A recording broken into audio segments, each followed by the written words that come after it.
Salve, kembali berjumpa dengan saya pada Regi hari ini, tanggal 29 Juni 2026, Hari Raya Santo Petrus dan Paulus Rasul. Saudara, di pagi yang cerah ini, marilah kita mau bersama-sama bersyukur di dalam doa kepada Tuhan Allah kita, dan juga jangan lupa berilah senyuman dan sapaan kepada sesama kita. Kita awali perenungan pagi hari ini dengan tanda kemenangan kita, dalam nama Bapa dan Putra dan Roh Kudus. Amin.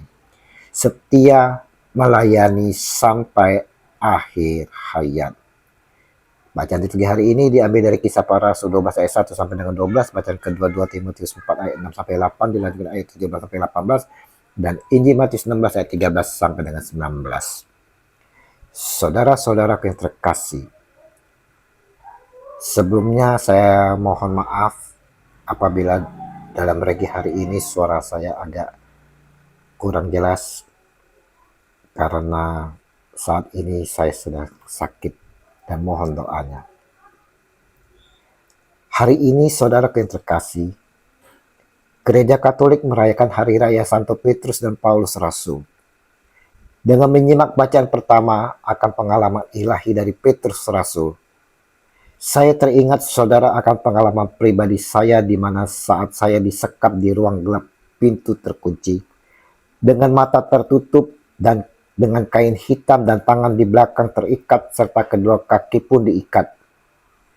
Setelah disiksa, saudara-saudaraku yang terkasih, kedua orang yang menyiksa saya tertidur.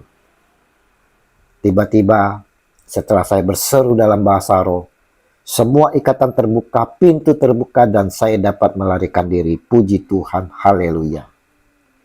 Tuhan Yesus sungguh menyelamatkan dalam kesesakan saudara. Sungguh Tuhan Yesus hadir dalam kehidupan kita, selalu memperhatikan kita, dan pada waktu yang tepatnya, Dia akan menyelamatkan kita.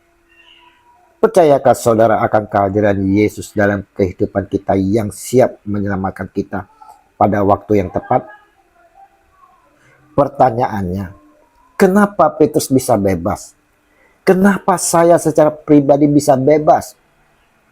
Doa yang tekun saudara mendatangkan mukjizat. Kita lihat ketika Petrus dipenjara dan diancam hukuman mati oleh Herodes, jemaat tidak tinggal diam saudara. Mereka berdoa dengan tekun. Itulah yang saya lakukan dalam sekapan. Saya tetap setia kepada Dia, Yesus Tuhan yang saya imani. Dalam kesesakan, saya tidak lari dari Tuhan, saudara. Saya tetap setia berharap kepada Sang Penyelamat. Saya berdoa dengan tekun berharap kepadanya. Dan hasil bertekun dalam doa dengan penuh pengharapan, saya dapat bebas. Rasul Paulus dalam suratnya pada bacaan kedua mengibaratkan hidup seperti pertandingan, saudara, dan persembahan. Paulus menganalogikan kehidupan Kristen seperti orang atlet di arena Olimpiade kuno. Makanya, hidup ini saudara membutuhkan perjuangan, ketaatan pada aturan Tuhan, kedisiplinan, dan fokus untuk mencapai garis akhir tanpa menyerah di tengah jalan. Untuk memenangkan pertandingan, kita butuh latihan secara rohani terus-menerus dan mau melewati proses pertumbuhan yang dikerjakan oleh Tuhan kepada kita, saudara. Kita mau dengan setia, saudara, taat mengikuti latihan dan proses ini agar kita bertumbuh dan menjadi kuat, dan akhirnya, saudara, dapat memenangkan pertandingan dalam hidup ini. Ditulis pula oleh Rasul Paulus, darahku sudah mulai dicurahkan sebagai persembahan dan saat kematianku sudah dekat. 2 Timotius 4 ayat 6. Di sini saudara yang terkasih, Paulus merujuk pada ritual perjanjian lama di mana anggur saudara dicurahkan di atas mezbah sebagai kurban bagi Allah. Ini adalah simbol penyerahan diri sepenuhnya, pengorbanan dan dedikasi hidup yang diabadikan secara mutlak untuk kemuliaan Tuhan sampai akhir. Melalui gambaran ini, Paulus mau menyatakan kepada kita akan kesiapan kita untuk melangkah maju dalam pertandingan dengan selalu mengingat akan penyertaan Tuhan. Dan Rasul pun mau memberikan teladan bahwa penderitaan atau kematian bukanlah akhir yang menakutkan, melainkan sebuah garis finish dari sebuah tugas suci. Ingat saudaraku yang terkasih, Tuhan selalu mendampingi dan menyelamatkan kita saudara dari segala yang jahat. Ini memotivasi kita untuk tetap setia melayani sampai akhir hayat dengan jaminan mahkota kebenaran yang menanti.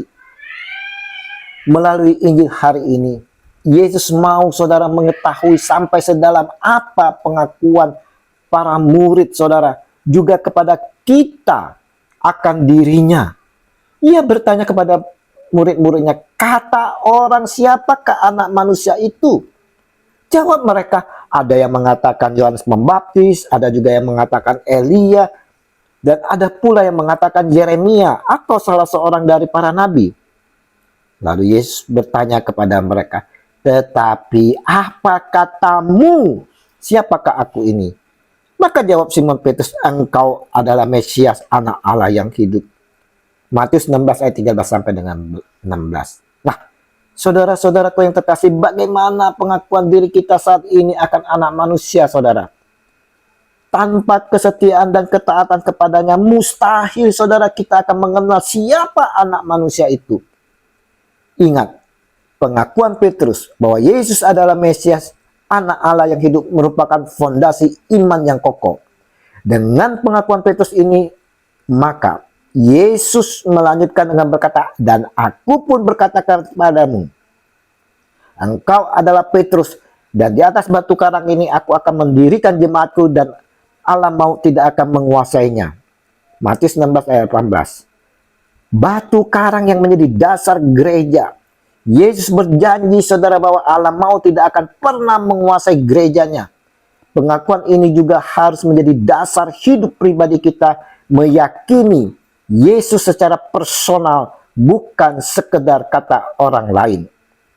Saudara-saudaraku yang terkasih, Regi hari ini dalam perayaan Hari Raya Santo Petrus dan Paulus Rasul saudara, melalui ketiga bacaan hari ini mengingatkan kepada kita bahwa tantangan penolakan maupun penderitaan adalah bagian dari perjalanan iman pengikut Kristus. Namun, kita tidak pernah berjuang sendirian, saudara. Kita tidak pernah sendirian, sama seperti Petrus dan Paulus. Kita semua dipanggil untuk memiliki keyakinan teguh bahwa Tuhan berdaulat atas hidup kita. Doa kita didengar, penyertaannya nyata, saudara, dan keselamatan kekal adalah kepastian bagi mereka yang bertahan dalam iman. Pertanyaannya, saudara, untuk kita semua, adakah kita sungguh-sungguh mengimani Dia, anak manusia Yesus Kristus? Apa pengakuan diri kita? Siapakah Dia? Anak manusia itu. Dengan pengakuan kita akan Dia, apakah kita sungguh setia dan taat kepada Dia yang kita imani? Mari, saudara-saudaraku yang terkasih, kita mau saudara sebagai pengikut Kristus, mau hidup dalam kesetiaan dan taat dengan selalu bertekun dalam doa, memiliki keyakinan teguh bahwa Tuhan berdaulat atas hidup kita. Doa kita didengar, pernyataan nyata, dan keselamatan kekal adalah kepastian bagi mereka yang bertahan dalam iman. Maka, setialah melayani sampai akhir hayat. Tuhan Yesus memberkati kita sekalian. Amin. Dalam nama Bapa dan Putra dan Roh Kudus. Amin. Shalom.